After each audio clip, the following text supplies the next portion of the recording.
a philosopher who was remembered for being one of the most famous until Socrates was born 10 years later.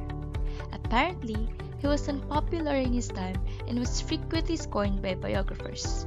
But then, he was still remembered for his cosmology and his apprehension of the formal unity of the world experience. This Greek philosopher was no other than Heraclitus.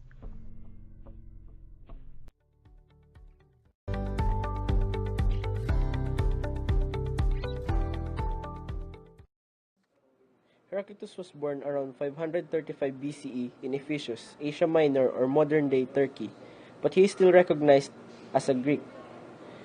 He was born into an aristocratic family. He was interested in metaphysics, epistemology, ethics, and politics. Not much is known about his childhood. Although it is not known whether he was born rich, he ultimately was or became nobility in Ephesus. Unlike most ancient Greek philosophers, he was not associated with any particular school.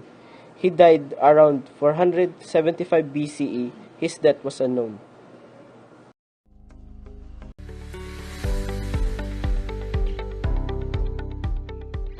He was recorded having written a single book titled On Nature, which is divided into three discourses: one on the universe, another on politics, and third on theology.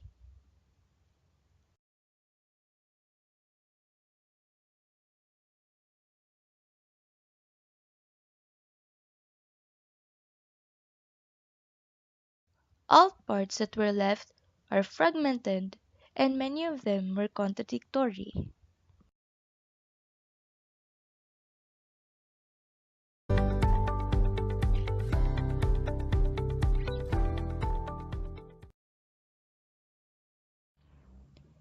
He was known as the weeping philosopher, and it is speculated he was prone to melancholia or depression, which prevented him from finishing some of his works.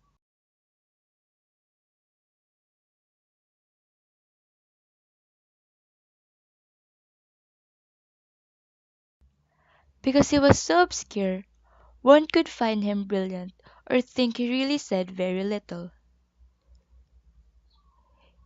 Timon of Philos called him the Riddler and explained that Heraclitus wrote his book rather unclearly so that only the capable should attempt it.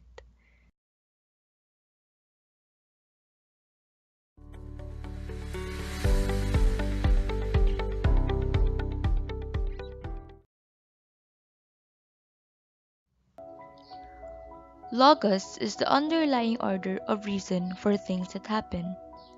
Another key belief was that all things are constantly undergoing change, known as the flux doctrine. Putting these two pieces together, Heraclitus believed that Logos was the driving force behind all changes occurring in nature. Thus, he believed that opposites could exist in things.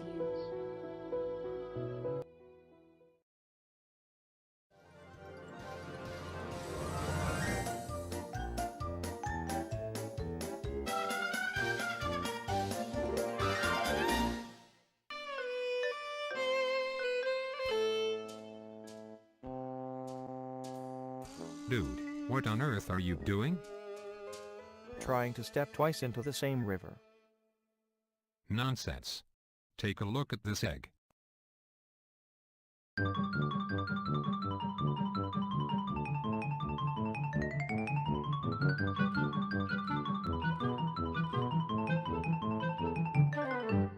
Everything is in flux. Change alone is unchanging.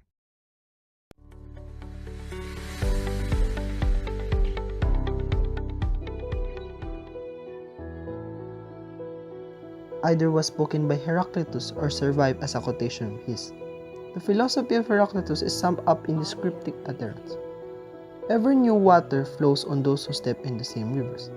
All entities move and nothing remains still. Everything changes and nothing remains still. And you cannot step twice into the same stream. We both step and do not step in the same rivers. We are and are not.